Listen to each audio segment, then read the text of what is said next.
बिस्मिल्लाहिर्रहमानिर्रहीम। अस्सलाम वालेकुम। आज के चैप्टर में हम मनी मैनेजमेंट और state of mind psychology in forex trading पढ़ेंगे। मनी मैनेज का चैप्टर बहुत ही ज़्यादा इम्पॉर्टेंट है। मनी मैनेजमेंट हमारी ट्रेडिंग में 30% रोल अदा करता है और स्टेट ऑफ माइंड साइकोलॉजी जो है वो 55% रोल अदा करती है। जबकि जो हम स्ट्रेटेजीज पढ़ रहे हैं, हम ये जो support and resistance, candlestick charts, patterns वगैरह जो भी हम फंडामेंटल न्यूज़ आ गई, हमारी जो भी स्ट्रेटेजीज आ गई, वो सिर्फ 15% किरदार अदा करती हैं फॉरेक्स ट्रेडिंग में, जिन पे हम ज़्यादा से ज़्यादा टाइम लगाते हैं सीखने के लिए। जबकि मनी मैनेजमेंट और state of mind 55% state of mind और 30% मनी मैनेजमेंट, यानी कि 85% जो चीज़ हमारी फॉरेक्स ट्रेडिंग में किरदार अदा कर रही होती हैं वो मनी मैनेजमेंट और स्टेट ऑफ माइंड है। तो देखें ये स्टेट ऑफ माइंड और मनी मैनेजमेंट कितनी ही दिलचस्पी की हामिल हैं। मनी मैनेजमेंट और स्टेट ऑफ माइंड साइकोलॉजी से इम्पॉर्टेंट कोई भी चीज़ नहीं है फॉरेक्स ट्रेडिंग में। अगर आपके पास मनी मैनेजमेंट का प्लान नहीं है, स्टेट ऑफ माइंड नहीं है, साइकोलॉजी नहीं है, तो आप ट्रेडिंग में कभी भी सक्सेसफुल नहीं हो सकते। नेवर, कभी नहीं हो सकता। भले आपको 100% मार्केट का यकीन हो कि ये अप में जाएगी या मार्केट सेल में जाएगी, अगर आपके पास साइकोलॉजी नहीं है, मनी मैनेजमेंट नहीं है, तो आप ट्रेडिंग में कभी भी सक्सेसफुल नहीं हो सकते। तो आइए स्टडी करते हैं कि मनी मैनेजमेंट क्या है, साइकोलॉजी क्या है, जिस पे इतना ज़्यादा फोकस दिया जाता है, जो कि 85% फॉरेक्स ट्रेडिंग में यूज़फुल है, 85% अहम किरदार अदा करती हैं। चलो स्टार्ट करते हैं। तो मनी मैनेजमेंट में सबसे पहले हम आज की इस वीडियो में मनी मैनेजमेंट पे थोड़ा फोकस करेंगे। उसके बाद हम पढ़ेंगे क्वांटिफाई योर रिस्क, यानी कि आपको ट्रेड लेने से पहले अपना रिस्क जो है वो आइडेंटिफाई कर लेना है कि आप इस ट्रेड पे कितना रिस्क उठाएंगे। उसके बाद हम पढ़ेंगे अवॉइड ट्रेडिंग टू एग्रेसिवली, मतलब जज्बाती होके ट्रेडिंग नहीं करें, हमेशा सोच समझ के ट्रेडिंग करें। कभी भी 3 ट्रेड से ज़्यादा ट्रेड्स नहीं लिया करें। ऐसे नहीं कि एक ही टाइम पे 70-80 ट्रेड्स चल रही हैं, 20-25 ट्रेड्स चल रही हैं, ऐसे कभी भी नहीं होता है। ठीक है, तो ये आगे हम डिटेल में पढ़ेंगे। उसके बाद हम पढ़ेंगे admit when you are wrong. जब भी आप कोई ट्रेड लें, आप लॉस में चले जाएं, तो कभी भी उसका जो स्टॉप लॉस होता है उसको इंक्रीज़ नहीं करें। अपना लॉस जल्दी से जल्दी एक्सेप्ट कर लें। प्रिपेयर फॉर द वर्स्ट, जब भी कंडीशन ख़राब हो जाती है तो उसके लिए अपने आप को रेडी कर लें, उसके लिए पहले से अपने आप को रेडी रखें। ये भी हम आगे पढ़ेंगे इसी वीडियो में। Visualise exit point before entering position, जब भी आप कोई ट्रेड ले रहे हैं सबसे पहले उसमें बाहर निकलने वाली पोजीशन और एंटर होने वाली पोजीशन सबसे पहले फैसला कर लें कि आप किस जगह पे एंटर होंगे और किस जगह पे आपने बाहर निकलना है। Use some form of stops, कुछ जगहें जो हैं, कुछ प्लेसेस जो हैं, वहाँ पे स्टॉप होना पड़ता है। जब भी हम ट्रेडिंग करते हैं कुछ ऐसे सिनारियोस हो जाते हैं जब जिस जगह पे हमने अपनी ट्रेडिंग स्टार्ट करनी पड़ती है, हमने अपनी जो ट्रेड ली होती है, जो हमने अपनी ट्रेड ली होती है उसको हमने स्टॉप करना पड़ता है। तो वो जगहें हम पढ़ेंगे इसी वीडियो में। उसके बाद डोंट ट्रेड ऑन टिल्ट, कभी भी बीच में ट्रेड नहीं करें, इसको भी डिटेल में पढ़ेंगे। थिंक लॉन्ग, हमेशा ज़्यादा सोचें, लंबी सोच रखें, बड़ी सोच रखें, बड़ी ट्रेड के बारे में सोचें। तो दोस्तों टाइम बर्बाद किए बगैर आज हम अपनी वीडियो स्टार्ट करते हैं। मनी मैनेजमेंट के बारे में थोड़ा डिस्कस करते हैं। To succeed at trading you need a complete trading plan.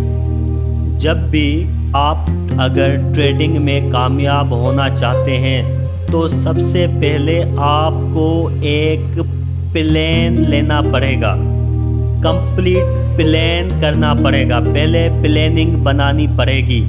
Planning के बगैर कभी भी ट्रेडिंग सक्सेसफुल नहीं होती है। तो सबसे पहले अपनी स्ट्रेटेजी बनाएं, अपना प्लान बनाएं और उस प्लान से कभी भी बाहर नहीं निकलें। कुछ भी हो जाए, कोई भी आ जाए, वो आपको बोले कि मार्केट ऊपर जाने वाली है, नीचे जाने वाली है, लेकिन आपने कोई प्लान ले लिया तो उस प्लान से एग्ज़िट नहीं होना है। उस प्लान से कभी भी एग्ज़िट नहीं होना है। ठीक है, ये फर्स्ट पॉइंट आ जाती है मनी मैनेजमेंट की। उसके बाद सेकंड पॉइंट आ जाती है a trading plan will tell you when to enter when to exit. जो ट्रेडिंग का प्लान है वो आपको बताता है कि आपको मार्केट में कब एंटर होना है, मार्केट में हमने किस टाइम पे एंटर होना है और किस टाइम पे निकलना है, कौन सा वो टाइम है, कौन सा सुइटेबल टाइम है। H4 का टाइम है, H1 की टाइमिंग है, M30 की टाइमिंग है या डे 1 है।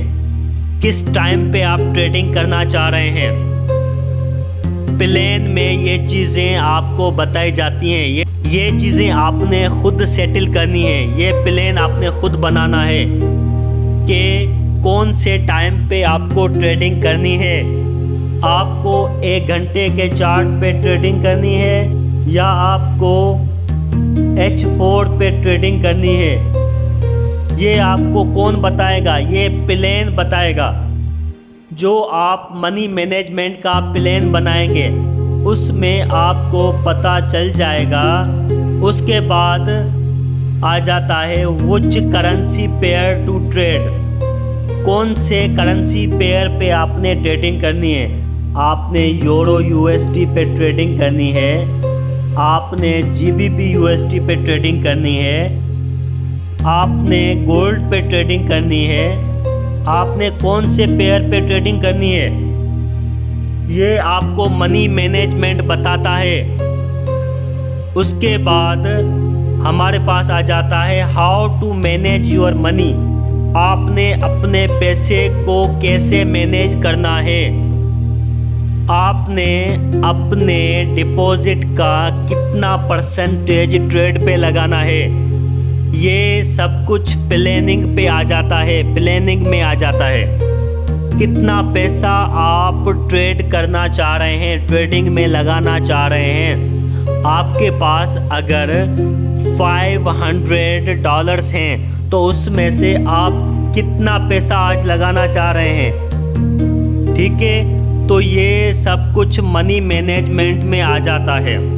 Money management plays very important role, बहुत ख़ास किरदार अदा करता है।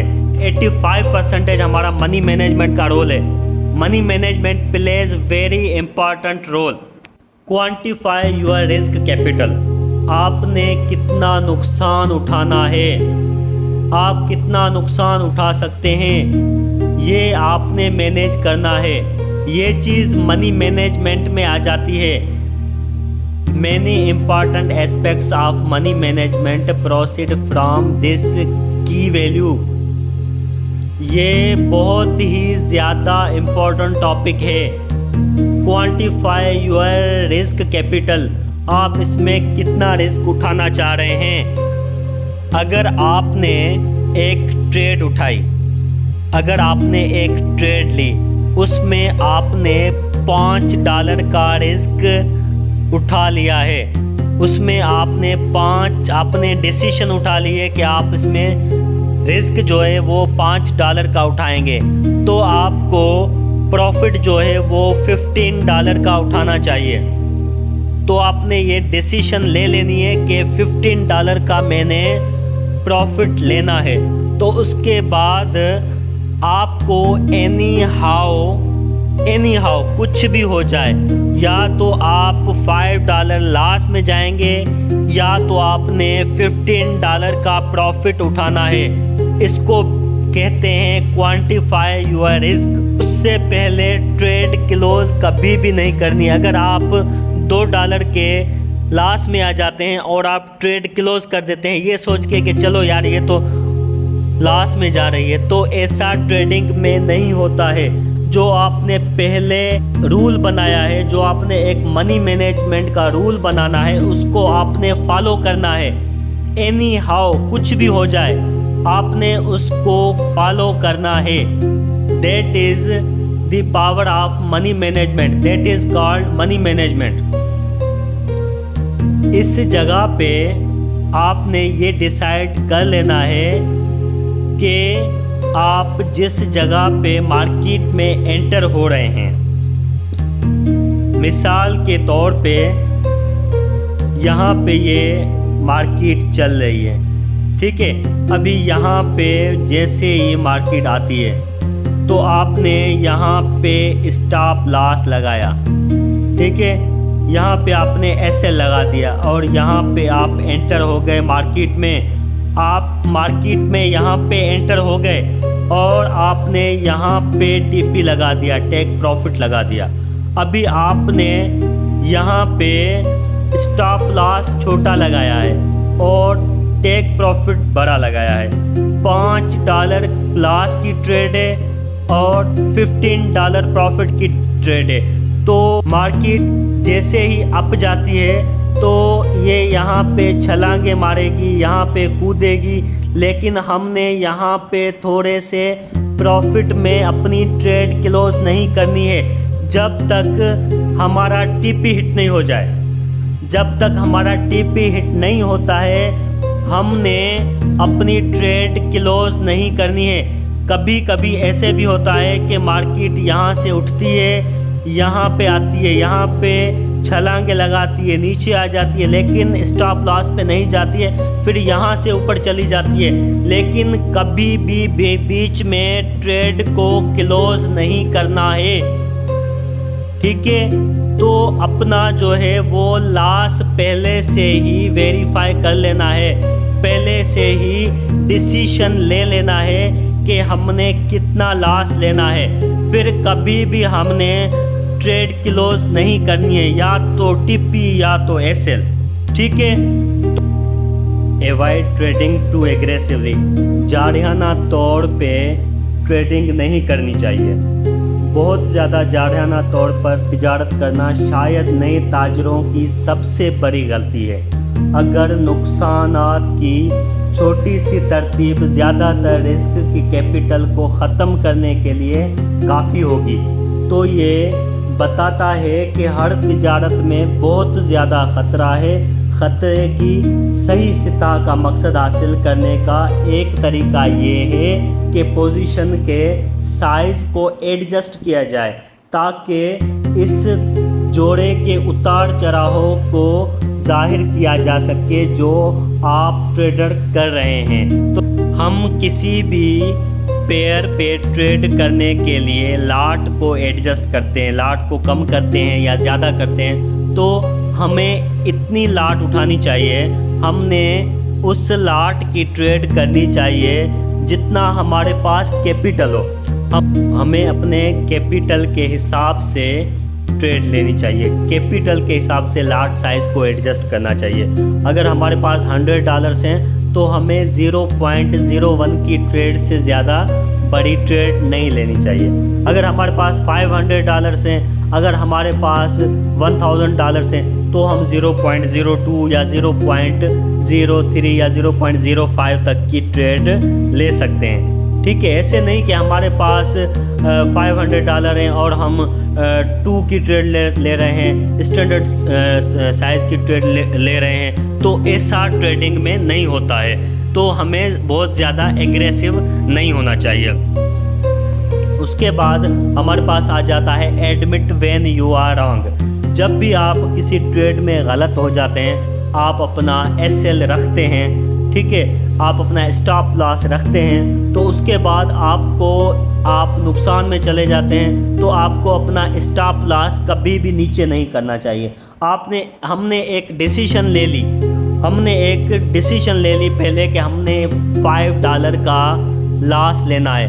उसके बाद हम सोचते हैं कि यार नहीं, हम $10 का लॉस उठाते हैं और हम अपना SL जो है, स्टॉप लॉस जो है वो नीचे कर देते हैं। ठीक है, तो हम कहते हैं कि $10 का हम लॉस लेते हैं, मार्केट ऊपर जाएगी। ऐसे नहीं है कि मार्केट नीचे, इससे ज़्यादा नीचे नहीं जाएगी। तो ऐसे नहीं होता है। नतीजे में ऐसे होता है कि वो हम लॉस जो है, हम $10 का जो हमारा लॉस होता है उसको हम कन्वर्ट करके फिर $15 में चले जाते हैं। फिर हम $15 का लॉस ले रहे होते हैं और $15 का प्रॉफिट ले रहे होते हैं। तो ऐसी ट्रेड में कोई फ़ायदा नहीं होता है। जब भी आप रॉन्ग चले जाएं तो आप एडमिट करें, आप एक्सेप्ट करें कि हम रॉन्ग हैं।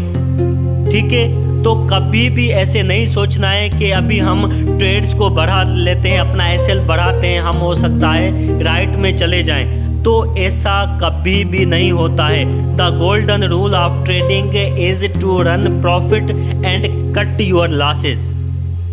ट्रेडिंग का ये सुनहरा कानून है कि जब भी आप प्रॉफिट ले रहे हैं तो अपना प्रॉफिट बढ़ाएं और अपने नुकसानात जो हैं उनको कम करें, अपने नुकसानात को काट दें, अपने प्रॉफिट बढ़ाएं। उसके बाद it is essential to exit quickly when there clear evidence that you have made a poor trade. जब भी आपको पता चले कि आपने कोई भी गलत ट्रेड ले लिए, गलत एविडेंस के साथ ट्रेड ले लिए, तो आप ट्रेड से बाहर निकल जाएं। It is a natural human tendency to try and turn a bad situation around, but it is a mistake in the forex. ये एक इंसान की साइकोलॉजी है, एक फितरत है कि वो हमेशा बैड ट्रेड्स को, बैड सिचुएशंस पे चलता रहता है, लेकिन ये फॉरेक्स ट्रेडिंग में मिस्टेक्स कहलाती हैं। तो ये हमारे पास कुछ चीज़ें थी जो admit when you are wrong, जब भी आप गलत हैं तो उसको एक्सेप्ट करें। उसके बाद हमारे पास आ जाता है प्रिपेयर फॉर द वर्स। ख़राब हालात के लिए अपने आप को तैयार करें। ये सिर्फ ट्रेडिंग में नहीं, ये हर जगह पे नेचुरली चलता है कि प्रिपेयर फॉर द वर्स, अपने आप को ख़राब हालात के लिए तैयार करें। We can not know the future of the market. हम मार्केट का फ्यूचर नहीं जानते हैं, but we have a lot of evidence of the past. हमारे पास पास्ट के एविडेंस होते हैं कि मार्केट पहले अप गई थी तो अभी भी अप जाएगी, लेकिन हमेशा ऐसा नहीं होता है। कभी मार्केट हमारे अगेंस्ट भी जा सकती है। तो ये भी एक फॉरेक्स का सुनहरा रूल है कि अपने आप को फ्यूचर के लिए तैयार करें। मार्केट फ्यूचर में अलहदा भी चल सकती है, पास्ट में जैसे चली थी वैसे नहीं चल सकती। हमेशा मार्केट का एक अलहदा रास्ता होता है। हम तो देख रहे होते हैं कि मार्केट यहाँ से उठी थी, यहाँ से नीचे आई है, अब यहाँ पे आई है, तो अभी यहाँ से मार्केट जो है वो नीचे जाएगी, लेकिन हमेशा ऐसा नहीं होता है। कभी कभी मार्केट यहाँ से ऊपर भी चली जाती है। तो इस जगह पे ये रूल अप्लाई होता है कि प्रीपेयर फॉर द वर्स। हमेशा अपने आप को ख़राब हालात के लिए तैयार करें। उसके बाद हमारे पास एक और पॉइंट आ जाती है, What has happened before may not be repeated but it does show what the possible is। यानी कि पहले जो हुआ था हो सकता है अभी वो चीज़ रिपीट नहीं हो, पर ऐसा हो सकता है। हम प्रोबेबिलिटी पे, पॉसिबिलिटीज़ पे ट्रेड्स करते हैं। So therefore it is essential to look at the history of the currency pair you are trading। इसी वजह से ये इम्पॉर्टेंट भी है कि ज़रूरी भी है कि हम मार्केट की हिस्ट्री को देख के ही ट्रेड करते हैं। हिस्ट्री के बगैर ट्रेड नहीं करनी चाहिए, लेकिन अपने आप को फ्यूचर के लिए प्रिपेयर रखना चाहिए। हम लास्ट में अगर चले जाते हैं तो हमने क्या करना है। Think about what thing you would need to protect yourself in a bad scenario। जब भी हालात ख़राब हो जाते हैं तो हमने क्या करना है, उसके लिए हमने पहले से ही डिसीशंस ले लेनी है। Do not underestimate the changes of the prices shocks happening। You should have a plan for a such scenario। आपके पास ऐसे सिनारियो के लिए एक प्लान होना चाहिए, ऐसे हालात के लिए एक प्लान होना चाहिए। ऐसी हालात में आपको शॉक्स नहीं लेना चाहिए, सरप्राइज नहीं होना चाहिए। मार्केट जो है वो तेज़ी के साथ बढ़ती है और तेज़ी के साथ नीचे गिरती रहती है। So prepare for the worst. Visualize enter point and exit point before entering। Market में एंटर होने से पहले अपनी एंट्री पॉइंट और एग्जिट पॉइंट की डिसीजन ले लिया करें। जब भी आप मार्केट में एंटर होते हैं तो वो कौन सी की लेवल्स हैं, वो कौन सी सपोर्ट एंड रेजिस्टेंस हैं, वो कौन से कैंडलस्टिक पैटर्न्स है जहां पे आप मार्केट में एंटर होंगे, वो कौन से एरियाज़ हैं, वो कौन सा अप ट्रेंड है या डाउन ट्रेंड है जिसमें आपको मार्केट में एंटर होना है, और किस जगह पे आपको मार्केट से एग्जिट हो लेना है। तो वो हमने पहले से ही डिसाइड कर लेना है। उसके बाद doing so help you maintain your discipline in the heat of the trade. आप हमेशा मेंटेन रखें अपने डिसिप्लिन को। जो भी आपने डिसीशंस ले ली उस डिसिप्लिन पे कायम रहना है, डिसिप्लिन से हटना नहीं है। ये चीज़ आपको बताती है कि आपने रिस्क कितना सोचा हुआ है और रिवार्ड कितना सोचा हुआ है। अगर ये चीज़ हमें पहले से ही पता होती है तो हम ज़्यादा एग्रेसिव नहीं होते, हम ज़्यादा पैशनेट नहीं होते, मार्केट हमसे ज़्यादा खेलती नहीं है। तो ये हमारे पास एंटर एंड एग्जिट पॉइंट्स थी। उसके बाद हमारे पास use some form of stops आ जाते हैं। किस टाइम हमने मार्केट से बाहर निकलना है, किस टाइम हमने ट्रेड नहीं करनी है।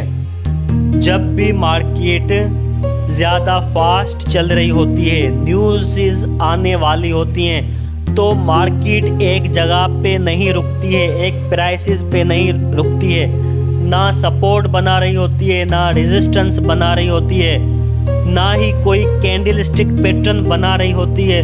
तो उस जगहों पे हमने ट्रेड नहीं लेनी है। अगर हमें मार्केट जब समझ में नहीं आ रही है तो हमने अपना नुकसान नहीं करना है। हमने इन जगहों पे अब कभी भी ट्रेड्स नहीं लेनी होती हैं। तो इसको कहते हैं use some form of stops. ये भी ट्रेडिंग का एक बहुत ही ज़्यादा इम्पॉर्टेंट रूल है। Don't trade on tilt. इसका मतलब है कि कभी भी बीच में ट्रेडिंग नहीं करें। अगर आप बीच में ट्रेड करेंगे तो आपको बहुत बड़ा लॉस हो सकता है, बहुत बड़ा नुकसान हो सकता है। आप बहुत बड़ी रिस्क कैपिटल के रिस्क पोजीशन में जा सकते हैं। थोड़ा सा tilt, don't trade on tilt को डिफाइन करूं कि मार्केट अप में जा रही है, नीचे जा रही है, अप में जा रही है, नीचे जा रही है। अभी इस जगह पे अगर मार्केट पहुंचती है तो हम सोचते हैं कि यहाँ पे हम अभी सेल कर देंगे, ये थोड़ा सा प्रॉफिट यहाँ तक उठाएंगे और हम इतना बड़ा एसएल लगा देते हैं। तो इस जगह पे कभी भी ट्रेड नहीं होती है। इसको कहते हैं बीच में ट्रेड करना। Don't trade on tilt. Tilt पे कभी भी ट्रेड नहीं करें, हमेशा सपोर्ट एंड रेजिस्टेंस पे ट्रेड किया करें। ये बहुत बैड लॉसेस दे सकती हैं। हमेशा इंतज़ार किया करें, जब भी मार्केट सपोर्ट एंड रेजिस्टेंस पे आ जाए उसके बाद ट्रेडिंग करनी चाहिए। कभी भी बीच में ट्रेड नहीं लेनी चाहिए, ये बहुत ही ज़्यादा इम्पॉर्टेंट है। कभी भी बीच में ट्रेड नहीं लें, हमेशा सपोर्ट, रेजिस्टेंट या किसी कैंडलस्टिक पैटर्न पे या सप्लाई एंड डिमांड पे ट्रेड करनी चाहिए। Don't trade on tilt. तो उसके बाद हमारे पास आ जाता है थिंक लॉन्ग टर्म। हमेशा बड़े डिसीशंस लिया करें, बड़े टाइम फ्रेम पे ट्रेड किया करें। डे 1 पे ट्रेड करें या H4 पे ट्रेड करें।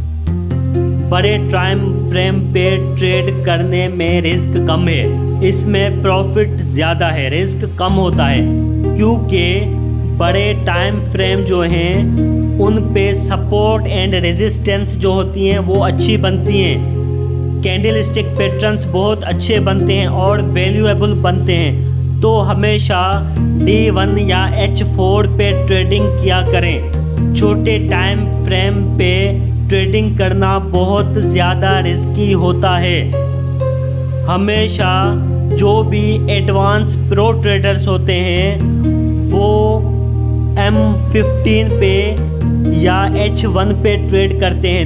न्यू ट्रेडर्स जो भी होते हैं वो हमेशा बड़े टाइम फ्रेम पे ट्रेड करते हैं। So trade always on big time frame.